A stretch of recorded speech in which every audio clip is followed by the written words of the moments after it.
Welcome to the Real Estate Marathon Podcast, your guide in the race to financial freedom through real estate investing and sound financial practices. This podcast is for anyone interested in learning more about real estate investing, personal finances, and a new take on traditional retirement. Now, here are your hosts, Larry Fierro and Mike Moe. What's going on, everybody? Welcome to the Real Estate Marathon Podcast, your guide on the race to financial freedom through real estate investing and sound financial practices. My name is Mike Moe, and joined, as always, with my partner in crime, Mr. Fierro. How you doing? Good, Mike. What's going on with you tonight over there in Minnesota?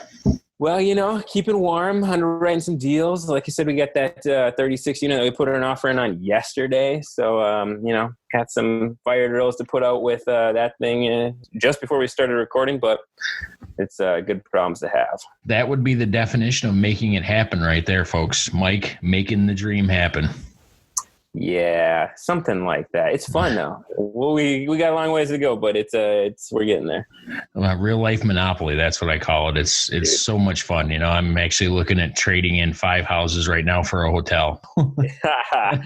Yes, that is the best way to look at it. Yes, it is. Yes, it is. Well, tonight we got a pretty good episode in the hopper. What are we talking about tonight, Mike? We're talking about a property walk, man, and what are some things to look at, some best practices, and really some ways to make sure that you don't lose your shirt and buy a bad deal, right? We want to make sure people are buying good deals, and we're going to talk about a few key things to look for when you're on that initial property walk. So, yeah, I learned a long time ago, prior proper preparation prevents poor performance. So I like that. Say that 10 times fast. I barely got through the first time, Mike, so I think I'm going to skip the other 9. Yes. So. Yeah. So, this is a good one, man, especially for somebody like me who is not a handy person by any means and can't tell you, that HVAC versus this one, anything about them. Right. So this is good for people like me and people who maybe have a little bit more experience. We're going to talk how to spot some of these key things or how to leverage team members to do so. But before we do that, Mr. Fierro, let's kick it off with a warm-up. Okay, the warm-up for tonight, Mike, is a PCA. A property condition assessment is a due diligence project associated with commercial real estate. Commercial property and building inspections are important for clients seeking to know the condition of a property or real estate they may be purchasing, leasing, financing, or simply maintaining. Now, what exactly does all that mean?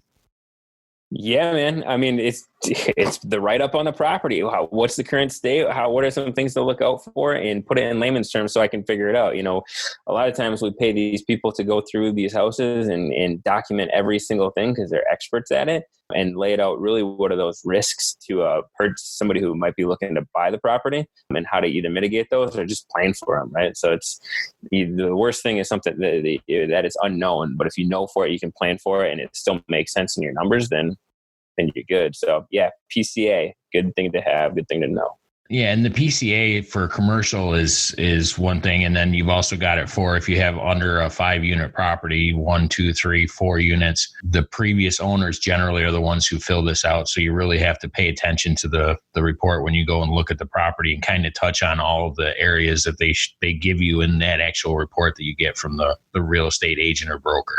All right, well, we got to jump into this. We're going to start with best practices for going to visit the property. I mean, what's one of the things and you've got listed here? First thing you should do is probably, if you've got a contractor, you should probably walk through it with the contractor who has, I would assume, a lot more, let's just say, experience with this kind of situation than you may have.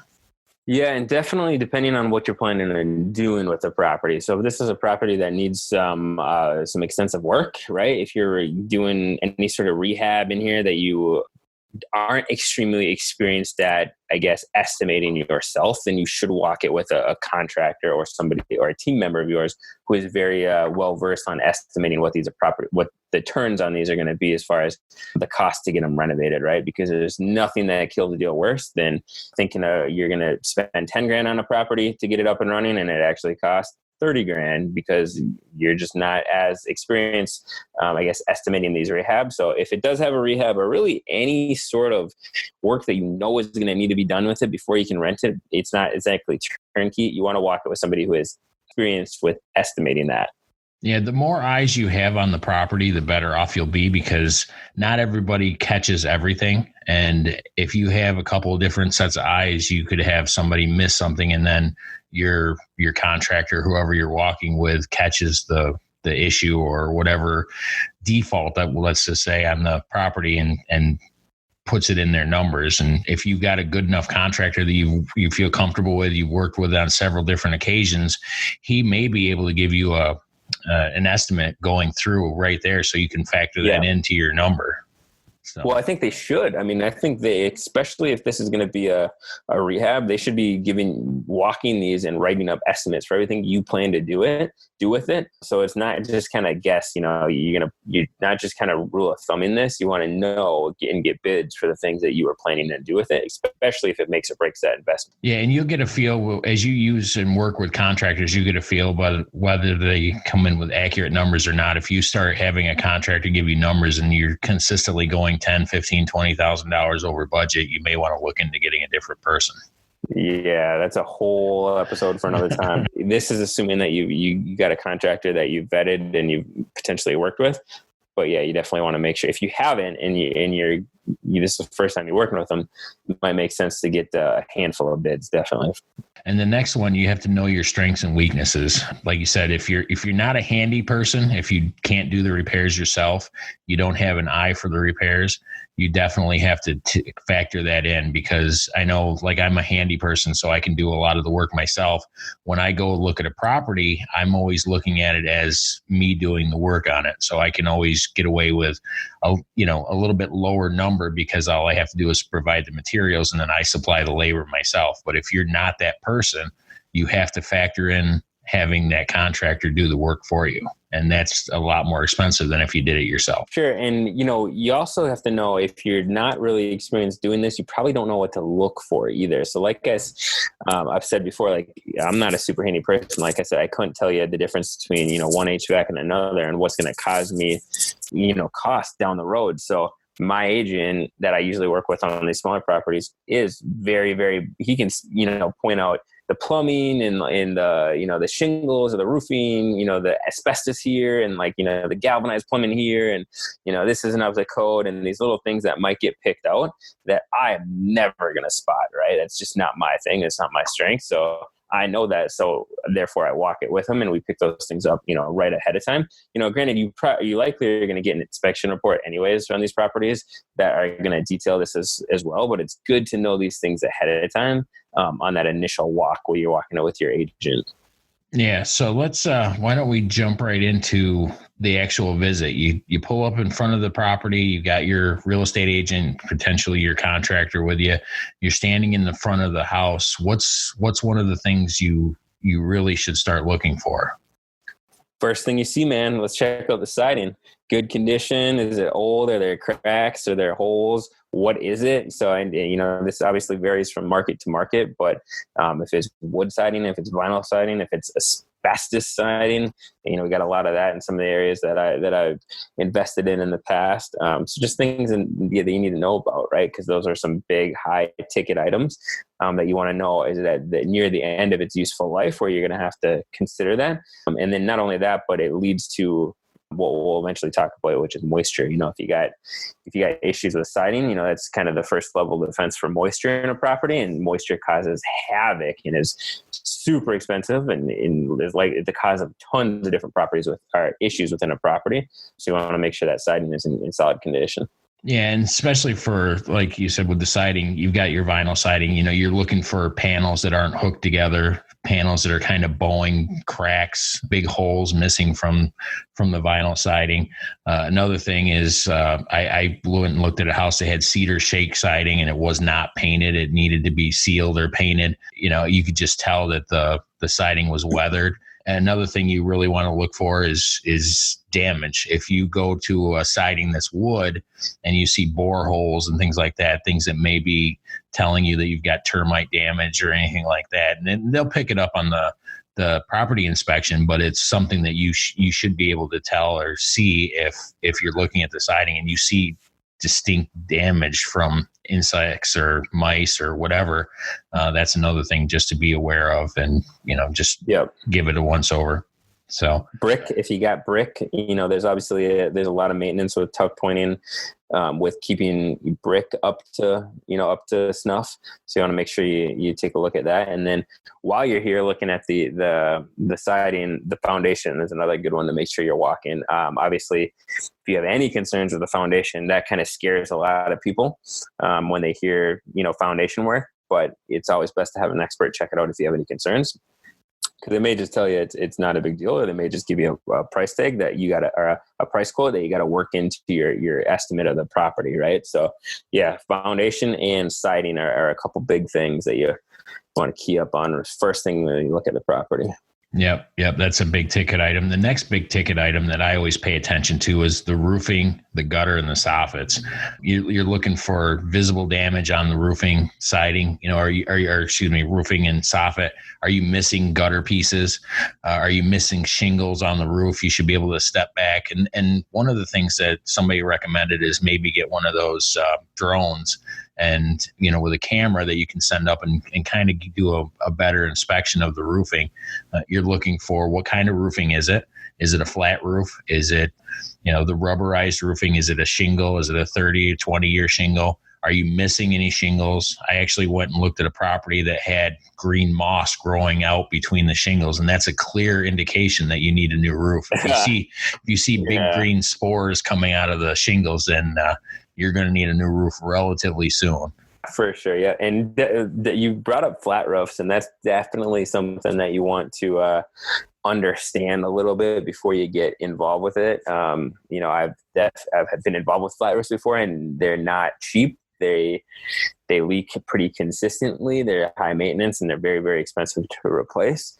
So you definitely want to make sure that if you have a flat roof, not saying, don't invest in something with a flat roof, but just make sure going into it, and you have that extra buffer kind of built into your analysis of the property. And then you talk about gutters and soffits and things like that. And then, I used to brush those off, but the more and more properties that I looked at, the water management is really key. If the property or the water is just running off the roof and sitting right on next to the foundation, that is going to cause issues all in sidewalks, in the foundation itself, and leaking back into it. But if you have good, grading away from the foundation and good gutter systems, that can definitely save you some headaches down the road. Yeah, and I've seen actual properties where the gutters were broken and the water was leaking, and it would run backwards on the soffit down the siding, the vinyl siding. And it actually, not only did it cause a problem for the foundation, but it froze during the wintertime and actually popped vinyl siding right off the side of the building. And these are not, we talk about these as not like, they're not correct. It's not like they're not correctable problems, but you want to look at this, like, if this has been going on for however many years, like, what damage has it already caused that I might not see? And with the water that we're talking, the moisture that we're talking about, if some people have let this go for 5, 6, 7, 8, 9 years, then you got mold issues potentially, you got rot and structural issues potentially. So they're just things that it's not like you can't correct them, but if they have been going on for a long time, you want to make sure that you are conscious of that and you are digging in a little deeper. Yeah, and we're just trying to make you aware of the potential problems so you can pay attention to it and factor that into your numbers. Because when it comes down to it, it's all about the numbers, and everything is fixable. Everything can be corrected. But if you don't accommodate for that at the beginning in the pricing and making sure that you're investing, like you have said before, Mike, from a position of strength and financial security, you have to know the problems and just factor it into the numbers. Make sure you've got enough money to cover it. Yes, and we will touch base on that as well towards the end. On all of these, regardless of what it is, there's a number to it that it can be factored into your analysis, and there's a price that it makes sense at, right? Yep. The next one is paint. A lot of exteriors have paint areas that need to be painted. You've got porches, you've got columns, you've got shutters, you've got just a lot of different areas on a house. And I've actually seen a lot of houses where they have the old wood soffit and fascia, and they have to be painted regularly or else they deteriorate fairly quickly. So you really just should check that. Have they kept up with the paint? Have they deferred the maintenance for quite a while? Is the paint peeling?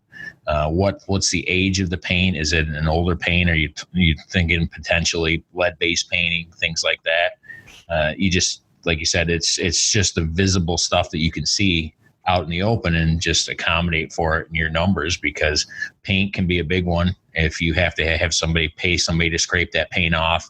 If it's a lead paint, then you get into a whole lead remediation plan that you have to have. And then, like I said, just look for any kind of areas where you have to repaint it. Yeah, and it's always important to know whether or not going into this, knowing whether this is something that you want to do yourself, to your earlier point, or something that you're going to pay out. Because I think a lot of people look at paint and like, it just needs a coat of paint. Well, if you're not going to do that yourself, that's going to cost you a pretty penny, and you better have that factored into your numbers, or else it might bust your cash flow for a significant amount of time, right? So just know going in whether or not you want to do this yourself, or if you're gonna hire it out, and if you're gonna hire it out, which I recommend. So Larry, stop doing your own stuff. I'm a painting fanatic. I can't help it. Dude, stop it. But if you're not going to do yourself, you're going to hire it out. That's fine. It's absolutely what I would recommend, but just make sure your numbers work that way. Cause a lot of people say, yeah, a couple grand for paint or whatever, not realizing that it's going to cost 10 grand to paint the house. Yeah. Paint can get fairly expensive. Right. And there's an ongoing cost to that too, right? Like if you have you got an apartment complex that people are moving in and out of on a regular basis, you're going to paint consistently, right? So yeah. It's that deferred maintenance that you don't want to get involved in. You got to make sure you maintain it on a regular basis. Yeah. So next one that I'm a big proponent of is check the windows and doors, because when by checking the windows and doors, just walk around, check every window that you can see. Make sure that any broken windows or doors or any damage to the hardware, if the windows need to be painted, a lot of them are the older wood windows that need to be scraped and painted on a regular basis. And if they haven't been painted, that's another situation. The vinyl replacement windows, were they installed correctly? And you can generally tell if they were installed correctly. Are any window panes broken? When you get inside, you can lift and open and close every window. Make sure none of the doors are broken. The hardware is all good. Do all the windows lock? There's just so many things with the windows and doors. That's your security right there. You have to make sure that you have the ability to secure the apartment for your tenants. And if there's broken windows and things like that, you gotta correct that. Well, windows are expensive, man. Like, let's be honest. Like, that's not a cheap cost to foot the bill on it for a property. So if you got to redo all the windows, so yeah, you should definitely know how old they are and the likelihood of you needing to replace them, because it also factors into your utility bill. How if you're living there, or if your tenants, if you're paying the utility bill for this, if you're not billing it back to your tenants, then that's definitely going to factor into your analysis as well. But yeah, the doors. Like, here's a pro tip: make sure all the doors close. Like, I kid you not, last time the duplex, literally 3 doors didn't close. Like, and this was the unit that was renovated. The other unit wasn't. So I was like, yeah, there's not going to be much in that. Checked off all the boxes on the maintenance and, on the things that I wanted to do it before getting tenants in there. And literally the tenants got in there and they called me the next day and like, yeah, 3 of the doors don't close. Like, they just didn't put them on right. So like, I had to have somebody come in and reframe those doors. I'm like, what? Like, you wouldn't think that, but yeah, make sure the doors close. Yeah, make sure the doors close. And to your point with the utilities, single pane windows versus double pane windows. I know a lot of the older, especially in New York, and single pane windows allow the heat to escape fairly quickly and fairly efficiently out of the house. So that'll affect the utility bill. So make sure you're looking at double pane windows. That's a big one too. So. Yeah. All right. Cool. Next one, porches, decks, and stairs. We talked about whether they're painted. That's one step of it, but you've also got to check, are they safe? Are they missing any boards? Are they up to code? Because these are ones when you have your safety inspection or whatever your city or your municipality requires of you, you might get called out to have to make some expensive replacement. So make sure these are up to code and up to snuff. Yeah. And, it might not be bad to climb under just to make sure there's no broken joists. There's no broken support beams. I've actually looked at a property where I looked underneath the deck, and generally you set a post in the ground on top of a concrete pillar. And this was just, the entire deck was just built on top of grass, and there was no. Yeah, it seems good. Seems sturdy. It does until it rains, and then it sinks 10 feet, So, yeah, right. But yeah, you definitely got to check that. You've got to check, you've got lattice generally around a porch, check to make sure the lattice is all in good shape. It's just miscellaneous things. Attachments to the house. Oh yeah. Yep. How are they attached? Are they attached properly? Attached where moisture isn't going to get in with flashing and things like that. So. Yeah, because believe me, you don't want to have a tenant go out there to start a barbecue and have the deck fall 5 feet to the ground, because that could cause a massive liability. So pay attention to these things and check it out. Seems like a lawsuit waiting to happen. It does. Yeah, dude. Landscaping. Let's talk about this one. Curb appeal is nice, but excessive landscaping is expensive to maintain as well. So if you got just a little, tree patches and, arbitrarium going on in your front there, that might get a little bit expensive to maintain from a landscaping or time consuming. So it's good to have things like, nice landscaping, but I would just also make sure it's not above and beyond. And if it is, you account for that or have a plan for it. Right. Yeah, absolutely. And another thing is overgrown grass and bushes. I mean, you don't have to go too extravagant with the landscaping. It should look good, but you definitely don't want to skimp too much, because you can get grass and bushes overgrown, vines running up a building. I mean, I've seen a lot of weird stuff. I've seen a vine that grew up a building, went up under the vinyl siding and popped out inside the house straight through drywall. So that's, pay attention to that kind of thing. Nice. Yes. It damaged the siding and drywall, and it was just a vine. Yeah. So that's awesome. The key with landscaping is curb appeal, but low maintenance. Like you can get some, things that are super low maintenance that look good. That's kind of the happy medium for sure. Yeah. Next one, driveway and parking areas. The parking areas are more for like a larger multifamily, but in the driveway of the apartment or the buildings, are they in disrepair? Do you have paved driveways that are cracked, or tree roots coming up through the pavement, which I've seen before? Do they have are the parking areas well lit? Is it safe for the tenants to park there and make it to their apartments? That's a big one, is the well lit area. I've had a lot of people tell me that they've actually not gone to an apartment because it just wasn't lit very well, and it didn't make them feel safe. And if you're not safe feeling when you're there at night, then your tenants are not going to feel safe, and that's one of the things you really have to pay attention to. Just make sure. Right. And those are some minor things that are good to know, but are, potentially easy, quick fixes. You can buy some nice LED external lights. I think I threw some up from Amazon for $30 last time somebody complained about it being too dark around their area. So I just threw a couple of those up, and, replace the batteries every year or two. But, those are some things that you definitely want to look for, because to your point, are a nuisance to your tenants, and it's potentially hazards.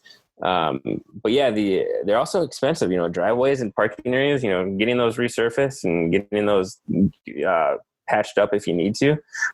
Definitely not a cheap thing. So.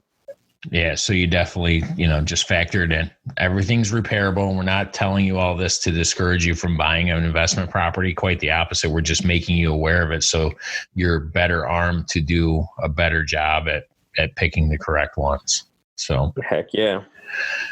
All right, what do we got next there, Mike? Sidewalks?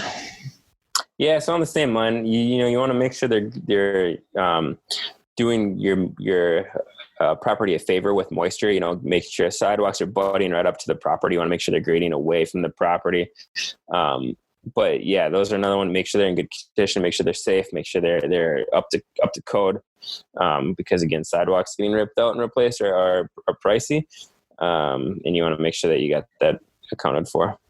Yeah, and I've seen trees where the roots have bowed up, and you've got sidewalks at an angle, and they have tiny little pyramids where the tree roots are coming right out of the ground.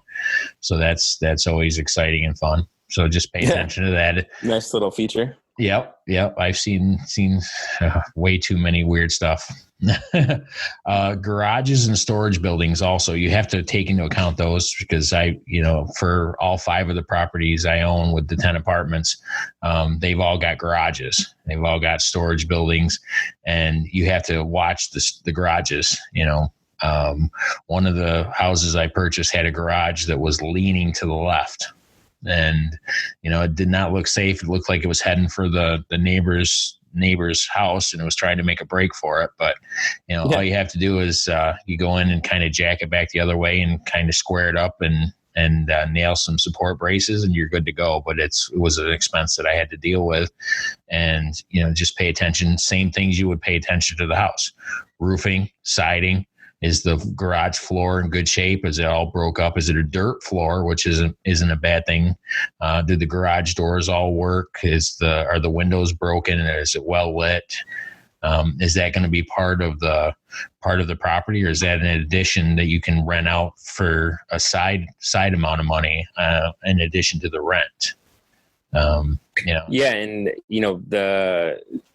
I guess the garages, you want to make sure that they can be a positive to your property. You can charge a little bit extra for people to use the garage, but you want to make sure they're in solid condition. Because to your point, that garage that you had, was just, you were able to take care of it and frame it up and get it in decent working order again for pretty cheap.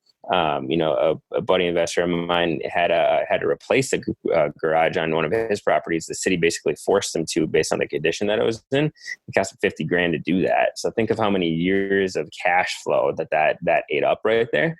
And if you don't know that going into it, and you're 6 months into it, and you got to put $50,000 into your property because you got to tear down and rebuild a garage. I mean, you're talking, I don't know how many years cash flow that eats up, but more than you want to have to deal with. So you definitely want to make sure those garages are in good condition. You're not going to get a surprise visit from the city and be forced to do something you don't want to do. Yeah, that's a big hit right out of the gate too, is having to spend $50,000 that you weren't planning on. So hopefully he was able to rebound from that. All right. But yeah. It was, but it's never something you want to use, the unexpected. You don't want to. You want to at least have to plan for it. If you know that going in, sure, you can take care of that. You just take $50,000 out the purchase price or whatever it is. You work that into your negotiations as you're looking at the property. Yeah, and that's, for a lot of our new investors who are looking to buy their first property, that's just important that you don't start out your investing career with a hit like that, because that can be very discouraging very quickly. Okay, next thing, fencing and recreation equipment. If you have a fence on the property that goes all the way around the property, or separates your property from the neighbor's property, you have a recreation equipment, barbecues, you got playgrounds, things like that. You should definitely, depending on the size of the property that you're looking at, you got to just inspect it, make sure that the fencing is in good working order. If it's a wood fence, you got to make sure that the slats aren't falling off, they're not falling apart. Does it need to be sealed? Does it need to be painted? The playground equipment, is it safe, or is there proper signage posted for whatever your local laws recommend? And like I said, that's just a big one, because that could cause some real problems if you've got an unsafe playground, or your fence is busted up and something falls on the neighbor's property, things like that.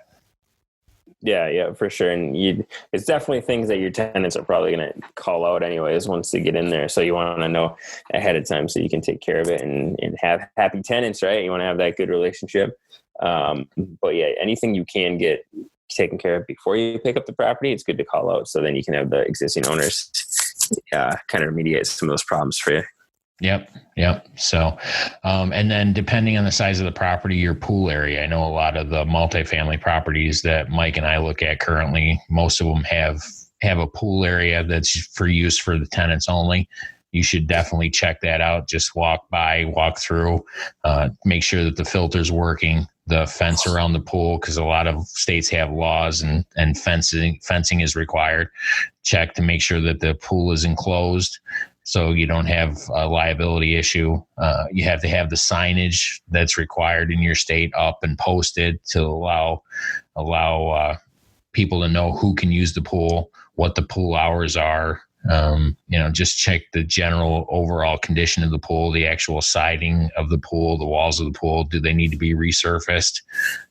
Does the filter work? Just these are things that you can fix, but. And this is one that, as you get maybe closer to pulling the trigger on a property, I would definitely have a more trained eye take a look at this.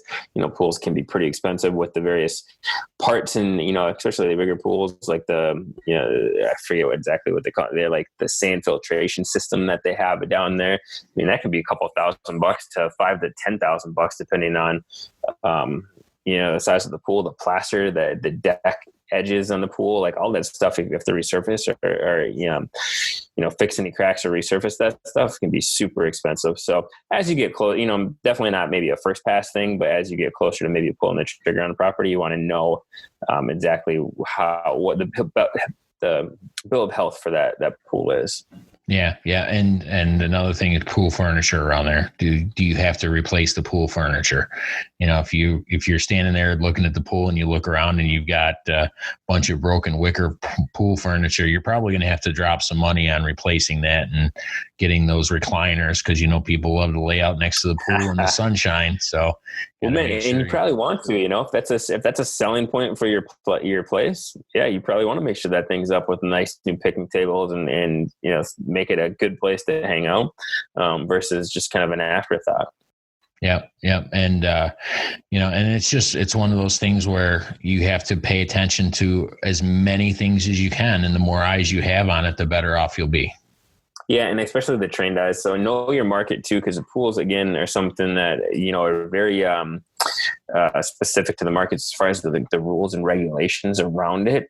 So just to give you an example of that, I had no idea in the Tucson market that actually Tucson's got a stupid, weird city law that you literally have to test and log the pool water every single day. Every day. So if you have, some of these smaller properties that we're looking at, like these 12 and 24, 30 unit properties, they don't necessarily need an on-site property management company there all day. They don't necessarily support it from a financial standpoint. You still have to figure out how to get that logged every day. So usually it's, you pay a tenant to do it or whatever, but so those nuances that you don't know, you want to make sure you're very well versed on your market and how it, in maybe any special regulations around a pool or any of these things that we're talking about. Yeah, I've never heard of anything like that. So that's neither have I until I looked into Tucson. That's a lot of logging. So yeah. But I mean, the key is when you're looking at a property, don't get emotional about it. You're here to make money. Don't go into it looking like everything is a downfall. You don't get discouraged. Everything's fixable. As long as you make sure the numbers work, everything will make sense eventually, and just accommodate for it in your numbers and your underwriting, and you'll be okay.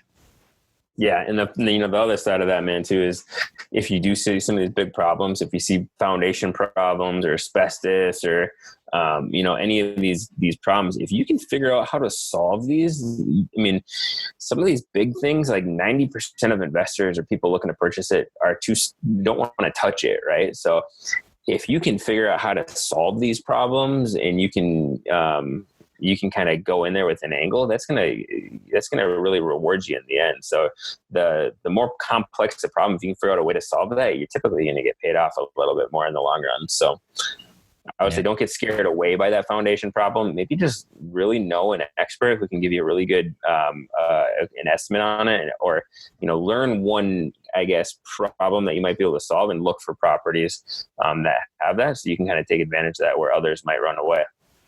Yeah, and the lower the competition you have, the better price you can pick up properties for. So that's a good thing, good selling point too. Yeah, especially in a competitive market, man. If it doesn't have any of these problems, typically it's probably going for way more than it's worth anyways. But if you got a couple of these big red flags, but to most people that's like run for the hills, but to you know how to handle that. I mean, that's a good thing for you. Problems equal opportunity. Heck yeah. Yep. I like it, man. What else? No, I think that's everything we've got for the exterior. Why don't we give them a little bit of a recap to cool down, do our call to action, and then we can pick up the interior on the next episode. Yeah, I like it, man. So yeah, really, it's the cool down is we talked a lot about the exterior walk and knowing what you don't know, right? So if you're not super a handy person or know the ins and outs of the building, walk it with somebody who does. If you know it's going to be a rehab and you're not extremely well versed on estimating expenses, walk it with the contractor.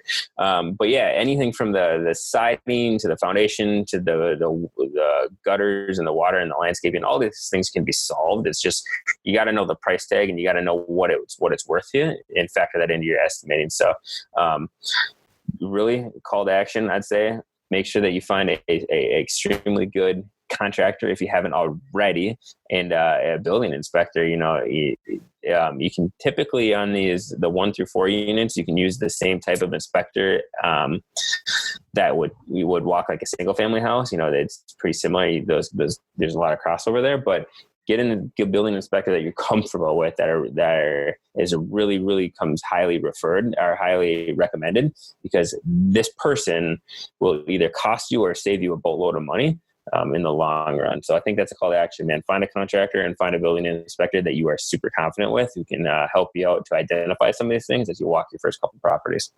Yeah, absolutely. And once you find that contractor, you're gonna, if you get the right one, then it's gonna go quickly and it's gonna go easily, and you're gonna be set up for success.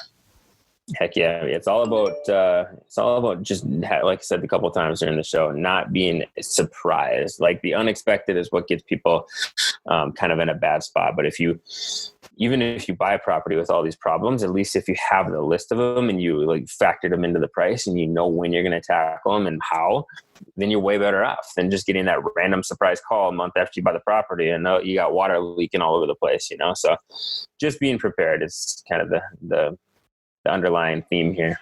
Yeah. Well, that's everything I've got, Mike, for tonight. So we've gone over the exterior. I'm looking forward to jumping into the interior on the next one. Heck yeah, man. All right. Thank you guys for tuning in to another episode of the Real Estate Marathon Podcast. See you next time. Take care. Thanks for listening to the Real Estate Marathon Podcast. If you found value in any of the content from this show, consider supporting us in the following ways. Subscribe to the Real Estate Marathon Podcast. Leave a rating and review. Continue the conversation with like-minded individuals on social media by heading over to the Real Estate Marathon Podcast Facebook group, or follow us on Instagram and Twitter at Real Estate Marathon Podcast.